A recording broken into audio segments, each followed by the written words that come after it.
আসসালামু আলাইকুম প্রিয় দর্শক, অন্য মঞ্চের আলাপচারিতায় আপনাদের সকলকে আমন্ত্রণ জানাচ্ছি।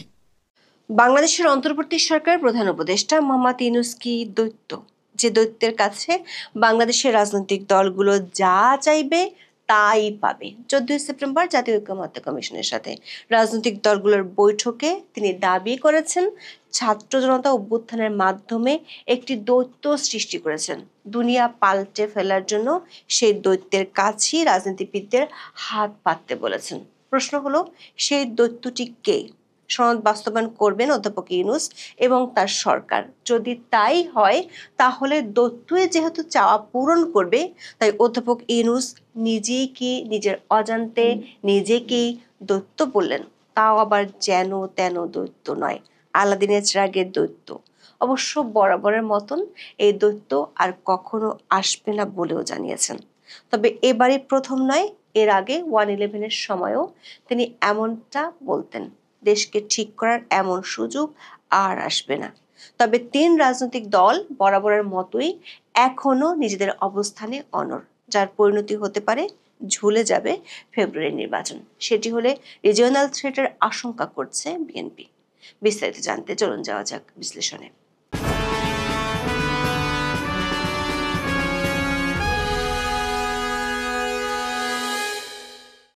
6টি সংস্কার কমিশনের সুপারিশগুলো নিয়ে গত 15 ফেব্রুয়ারি জাতীয় ঐক্যমত্য কমিশনের যাত্রা শুরু হয়। 3টি পর্বে রাজনৈতিক দলগুলোর সঙ্গে দফায় দফায় আলোচনা করে কমিশন। এই আলোচনার ভিত্তিতে হওয়ার কথা জুলাই সনদ, যেখানে অধ্যাপক ইউনূস ও তার মিত্রদের পছন্দ করা 30টি রাজনৈতিক দলের প্রতিনিধি স্বাক্ষর করবেন। তবে সনদের খসড়া চূড়ান্ত হলেও সনদের প্রস্তাবগুলো কিভাবে বাস্তবায়ন হবে তা ঝুলে আছে। বিএনপি বলছে পরবর্তী নির্বাচিত সরকার সংবিধান সংশোধনের মাধ্যমে এর বাস্তবায়ন করবে। অন্যদিকে সরকারের কিংস পার্টি এনসিপি, যদিও তারা এখনো পর্যন্ত নিবন্ধিত কোনো রাজনৈতিক দল নয়, তারা বলছে গণপরিষদ নির্বাচন দিতে হবে, করতে হবে নতুন সংবিধান। আর সরকারের ঘনিষ্ঠ মিত্র জামায়াত ইসলামী বিশেষ সাংবিধানিক আদেশ কিংবা গণভোটের মাধ্যমে জুলাই সনদের বাস্তবায়ন চায়। ঐকমত্য কমিশনের মেয়াদ শেষ হয়েছিল গত 15 আগস্ট, কিন্তু কোনো সুরাহা না হওয়ায় আরো 1 মাস তাদের মেয়াদ বাড়ানো হয়েছিল। 1 মাস আগেও যে জায়গায় ছিল, 1 মাস পর এসে অধ্যাপক আলী রিয়াজের কমিশন নতুন কোনো আশার বাণী শোনাতে পারেননি। এমন পরিস্থিতিতে 14 সেপ্টেম্বর রাজধানীর ফরেন সার্ভিস একাডেমিতে ঐকমত্য কমিশনের সভাপতি ও প্রধান উপদেষ্টা অধ্যাপক ইউনূস নিজেই রাজনৈতিক দলগুলোর নেতাদের সামনে বক্তব্য দেন। বর্তমান জটিল রাজনৈতিক পরিস্থিতিতে তার বক্তব্যটি শুধু গুরুত্বপূর্ণই নয়, বেশ ইঙ্গিতপূর্ণ। বক্তব্যের শুরুতেই অধ্যাপক ইউনূস ইতিহাসকে বিকৃত করে তথ্য উপস্থাপন করেছেন। তিনি দাবি করেছেন রাজনৈতিক দলগুলোর মধ্যে যে বৈঠক হয়েছে এভাবে আগে কখনো হয়নি। প্রথমে শুনে আসি তিনি কি বলেছেন। যখন ঐকমত্য কমিশনের আইডিয়াটা আসে, আমি নিশ্চিত ছিলাম না এটা কি পাবো, এটার থেকে কোন দিকে যাবে। কথা শুরুতেই কলাপস করে যাবে, তারপরে কারো মুখ দেখা দেখি নাই এরকম হয়ে যাবে, সত্যি সত্যি আলাপে বসবে কিনা, কারণ এটার কোনো নজির নাই। দর্শক, অধ্যাপক ইউনূস দাবি করেছেন এমন বৈঠকের কোনো নজির নেই, অথচ 1990 সালে এরশাদ বিরোধী আন্দোলনে বিএনপি ও আওয়ামী লীগ একসাথে আন্দোলন করেছিল। এরশাদের পতনের পর 3 জোটের রূপরেখা প্রণীত হয়েছিল। এমনকি তখন এভাবে রাজনৈতিক দলগুলোর মধ্যে বিভাজন তৈরি করতে দেখা যায়নি। আবার 2007-8 সালেও রাজনৈতিক দলগুলোর মধ্যে আলোচনা বৈঠক হয়েছিল। ডক্টর ইউনূস তার বক্তব্যের চুম্বক অংশে আলাদিনের চিরাগের দৈত্যের কথা এনেছেন। তার বক্তব্যের ওই অংশটুকু শুনলে আপনাদের মনে প্রশ্ন জাগতে পারে, সেই দৈত্য কে? যার কথা শান্তিতে নোবেল বিজয়ী অধ্যাপক ইউনূস বলেছেন যে দৈত্যের কাছে বাংলাদেশের রাজনৈতিক দলগুলো হাত পেতে সংস্কার চাইবে, চাইবে নির্বাচন কিংবা চাইবে ক্ষমতা। আমার মাঝখানে একটু মনে পড়ছিল আলাদিনের প্রদীপের কথা। আলাদিনের প্রদীপে ঘষা দিলে একটা দৈত্য বেরিয়ে আসে। দৈত্য এসে জিজ্ঞেস করে কি করতে হবে আমার,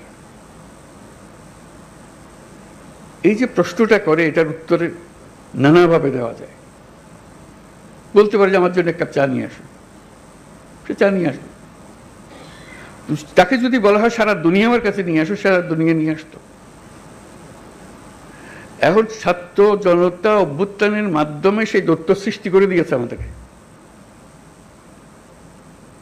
আমরা তার কাছে কি চাইব? আমরা কি তার কাছে এক কাপ চা চাইব, নাকি আমাদের দুনিয়া পাল্টে ফেলতে চাইব? আমাদের প্রশ্ন হলো, অধ্যাপক ইউনূস কি নিজেকে আলাদিনের চিরাগে সেই দৈত্য মনে করেন, যে দৈত্যের কাছে বাংলাদেশের রাজনৈতিক দলগুলো যা চাইবে তাই পাবে? খেয়াল করে দেখুন, তিনি বলছেন ছাত্র জনতা অভ্যুত্থানের মাধ্যমে একটি দৈত্য সৃষ্টি করেছে। এখন রাজনৈতিক দলগুলো যদি বাংলাদেশের দুনিয়া পাল্টে ফেলতে চায়, তাহলে সে দৈত্যের কাছে চাইতে হবে। দর্শক, গত বছরের 8ই আগস্ট ফ্রান্স থেকে অধ্যাপক ইউনূসকে বৈষম্য বিরোধীরা নিয়ে এসেছিল। আবার জুলাই সনদ বাস্তবায়ন কিভাবে হবে কিংবা আদৌ হবে কিনা সেটি ঠিক করবে অধ্যাপক ইউনূস এবং তার সরকার। নির্বাচন কবে হবে, নির্বাচনে কারা অংশ নেবে কিংবা আদৌ হবে কিনা সেটি ঠিক করবে সরকার। তাহলে কি দাঁড়ালো অধ্যাপক ইউনূস রাজনৈতিক দলগুলোর চাওয়া পূরণ করবেন, অর্থাৎ নিজের অজান্তে নিজেকেই দৈত্য বললেন ডক্টর ইউনূস। তার বক্তব্যের আরেকটি অংশ থেকে পরিষ্কার হয়ে যায় তিনি সেই দৈত্য। কিভাবে করবে দৈত্য ঠিক করে দেবে, কোনো অসুবিধা নেই। আমরা এই চাই, এই চাইয়ে তখন আমরা এক্সপার্টকে বলবো যে এই চাই, কাজে আমাদেরকে এইভাবে করে দাও। দর্শক, এই কথার অর্থ হলো অধ্যাপক ইউনূস যে সব ঠিক করে দিবেন সেটিও তিনি বুঝিয়ে দিয়েছেন। আবার তার মতো করে যে আর কাউকে পাওয়া যাবে না সেটির ইঙ্গিতও দিয়ে রেখেছেন বক্তব্যের আরেক অংশে। যেটা আর কেউ কোনোদিন চাইবারও সুযোগ পাবে না, এই দৈত্য কোনোদিন পাবে না। একবারই পাচ্ছি আমরা এই দৈত্য। ডক্টর ইউনূস তার বক্তব্যের শেষ দিকে গিয়ে আবারও দাবি করেছেন তার সময়টাই শেষ সুযোগ। আলাদিনের সেই দৈত্য আর ফিরে আসবে না, একবারই সে একবার জিজ্ঞেস করবে আর জিজ্ঞাসা করবে না, আর আমরা সুযোগও পাবো না।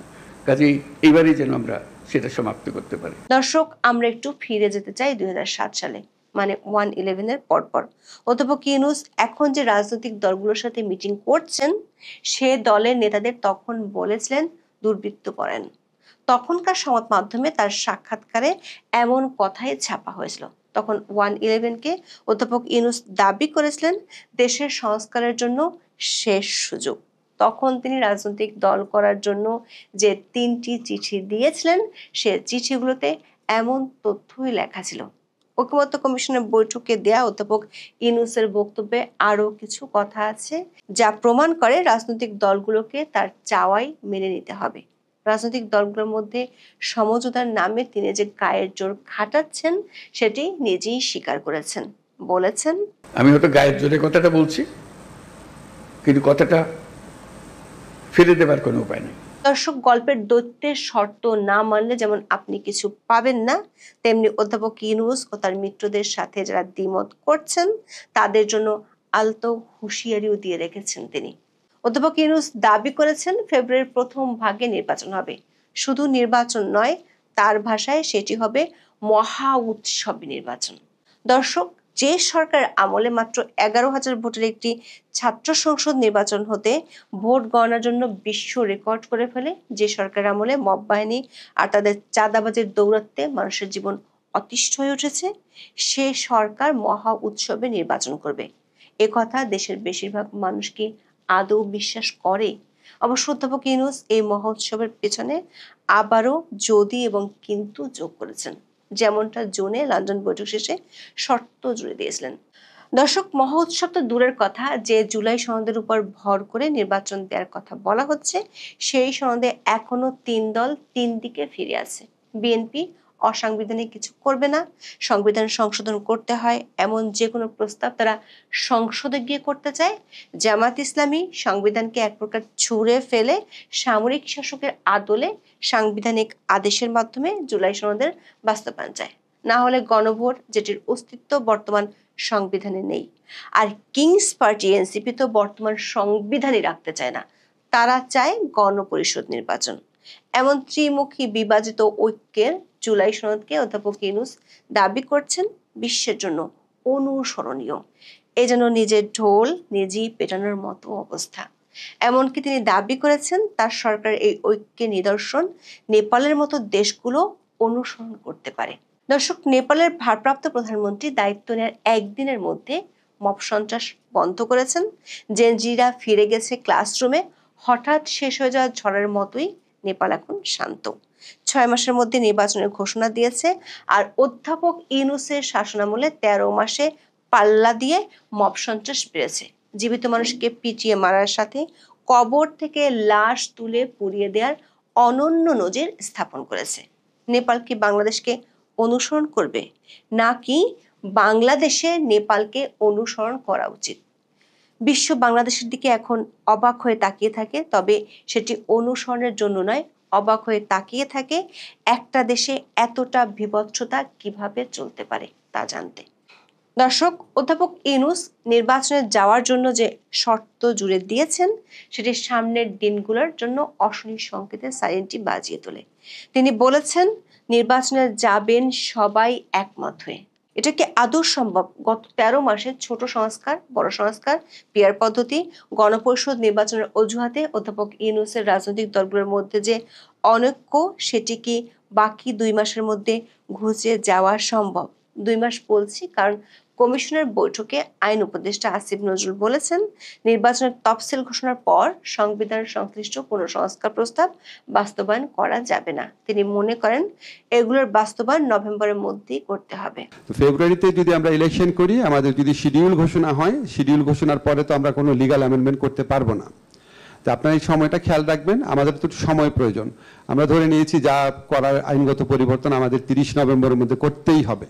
দর্শক, অধ্যাপক ইউনূস বলেছেন তিনি শিহরণ অনুভব করছেন, অভিভূত হয়েছেন, কিন্তু রাজনৈতিক দলগুলোর বক্তব্যে সেই শিহরণের লেশ মাত্র ছিল না। উল্টো বিএনপির পক্ষ থেকে বলা হয়েছে ফেব্রুয়ারিতে নির্বাচন না হলে আঞ্চলিক থ্রেট দেখা দিতে পারে। আর যদি ফেব্রুয়ারির প্রথমার্ধে বাংলাদেশের নির্বাচন অনুষ্ঠানের জন্য যে কোনো রকমের একটা অনিশ্চিত পরিবেশ সৃষ্টি হয়, সেটা ফেসিবাদ চেষ্টা করছে।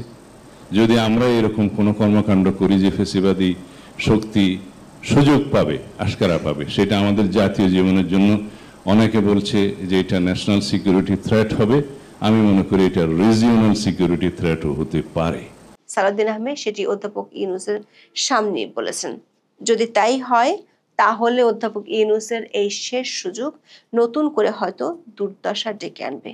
অধ্যাপক ইউনূস হয়তো আবারও তখন বাংলাদেশকে অনুসরণের জন্য বিশ্ববাসীকে পথ দেখাবেন। এখন এ পর্যন্ত। সবাই ভালো থাকুন, সুস্থ থাকুন, নিরাপদে থাকুন।